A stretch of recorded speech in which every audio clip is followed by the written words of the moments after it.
बिस्मिल्लाहिर्रहमानिर्रहीम। अस्सलाम वालेकुम दोस्तों, मैं उम्मीद करता हूँ कि आप सब खैरियत से होंगे। मैं आप लोगों के लिए एक नई वीडियो लेके हाज़िर हुआ हूँ, जिसमें मैं पाकिस्तान के मतलब चंद एक अहम सवालात जो बार बार पेपरों में आए हैं उनके मतलब थोड़ी सी तफसील बताऊँगा, कुछ करंट अफेयर बताऊँगा और कुछ जनरल नॉलेज के सवालात आपके सामने रखूँगा मुख्तलिफ़ सब्जेक्ट में से।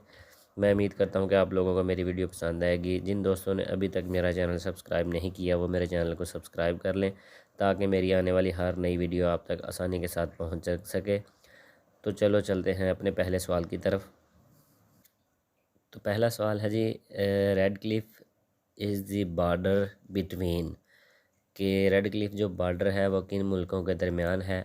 तो आंसर है जी पाकिस्तान और इंडिया के दरमियान। मैं अब थोड़ी सी इंफॉर्मेशन इसके मतलब आपको बताता हूँ। रेड क्लिफ लैन जो है सूबा पंजाब और में हिंदुस्तानी और पाकिस्तानी साइडों को अलग-अलग करती है। इसका नाम इसके रेड क्लिफ मुमार यानी कि जिसने ये हदबंदी करवाई थी उसके नाम पे रखा गया था। वो नाम सेरल रेड क्लिफ था। इस हदबंदी को हिंदुस्तान की आज़ादी से 3 दिन पहले यानी कि 12 अगस्त 1947 को हतमी शक्ल दे दी गई थी, लेकिन ये तकसीम के बाद 17 अगस्त 1947 को ये हदबंदी जो है शाया की गई थी।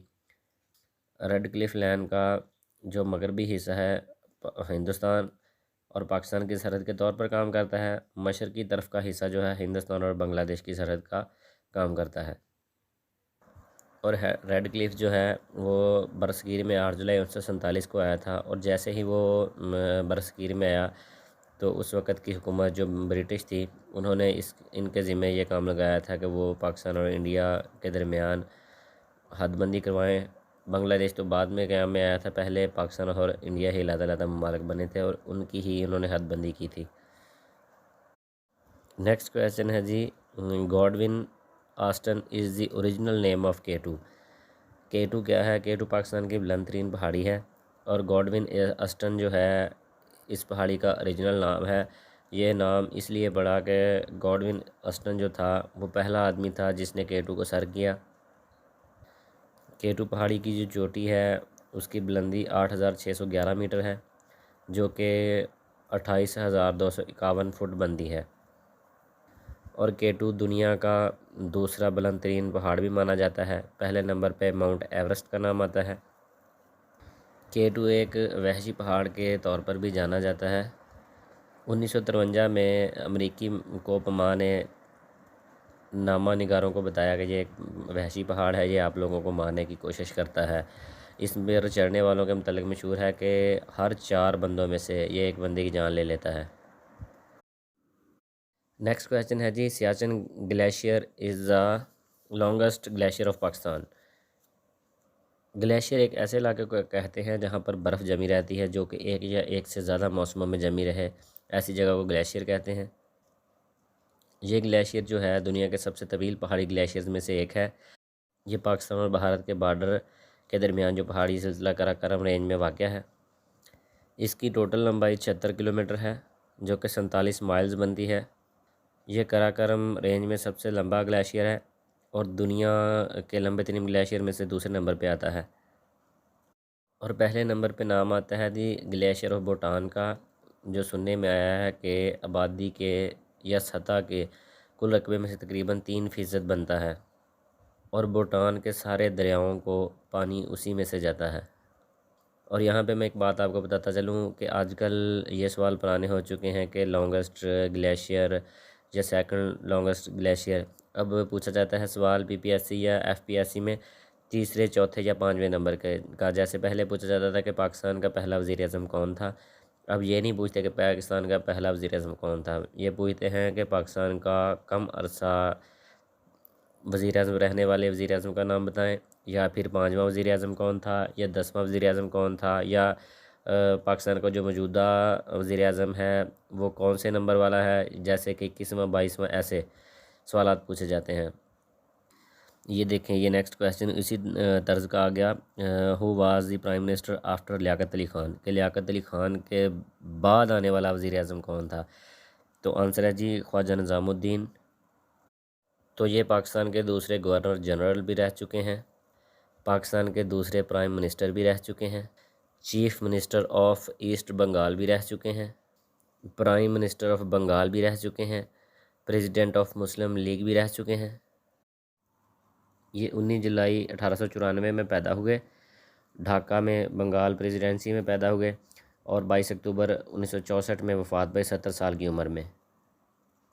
पाकिस्तान के दूसरे गवर्नर के तौर पर उन्होंने 14 सितंबर 1948 में उन्होंने गवर्नर जनरल की कुर्सी संभाली और 17 अक्टूबर 1951 में मुस्तफ़ा हुए और वज़ीर आज़म 17 अक्टूबर 1951 जब उन्होंने गवर्नर जनरल से उतरे तो प्राइम मिनिस्टर बन गए और 17 अप्रैल 1953 में इन्होंने वज़ीर आज़म की सीट से इस्तीफ़ा दिया। 1958 में इन्हें निशान पाकिस्तान के आला तरीन सिविल एजाज़ से नवाजा गया और इनकी वफ़ात के बाद वक्तन फ़ौक्तन इस एजाज़ से नवाजा जाता रहा है।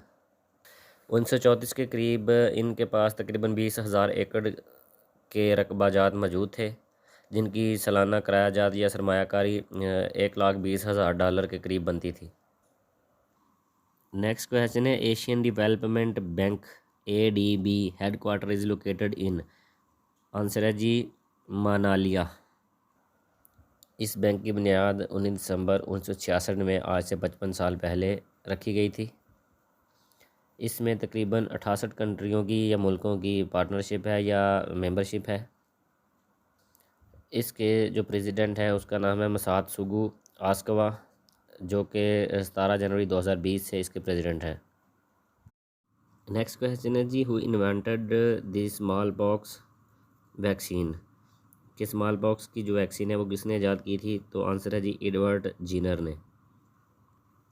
एडवर्ड जीनर जो है बरतानवी मालिज और साइंसदान था, जिन्होंने ये चीचक की स्मॉल पॉक्स, जिसे उर्दू में चीचक कहा जाता है, कि बीमारी की वैक्सीन ईजाद की थी।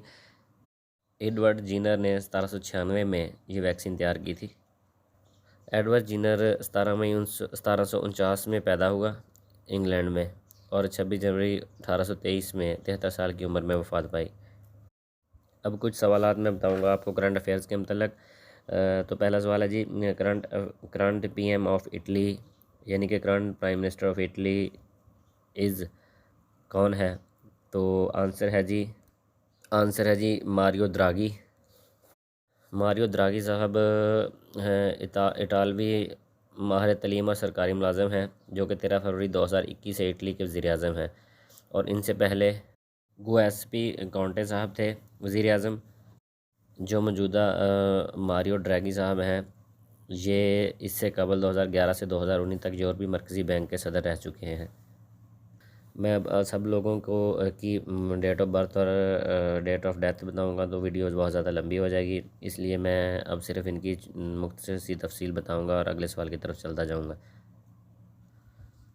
नेक्स्ट क्वेश्चन है, on 5 April 1588 English philosopher was born. Who was, वो कौन था? तो आंसर है जी थॉमस हॉब्स। के 5 अप्रैल 1588 में इंग्लिश का फ़िलासफ़र पैदा हुआ था, वो कौन था? तो आंसर है बताया है थॉमस हॉब्स। इन्हें जदीद सियासी फ़लसफ़ों के बानियों में से एक समझा जाता है। ये अपनी एक किताब लफ़ियातन की वजह से मशहूर हुए हैं, जिसमें इन्होंने समाजी माहदे की नज़रिया की एक बासर तश्कील की वजाहत की है, जिसकी बिना पर ये बहुत ज़्यादा मशहूर हो गए थे।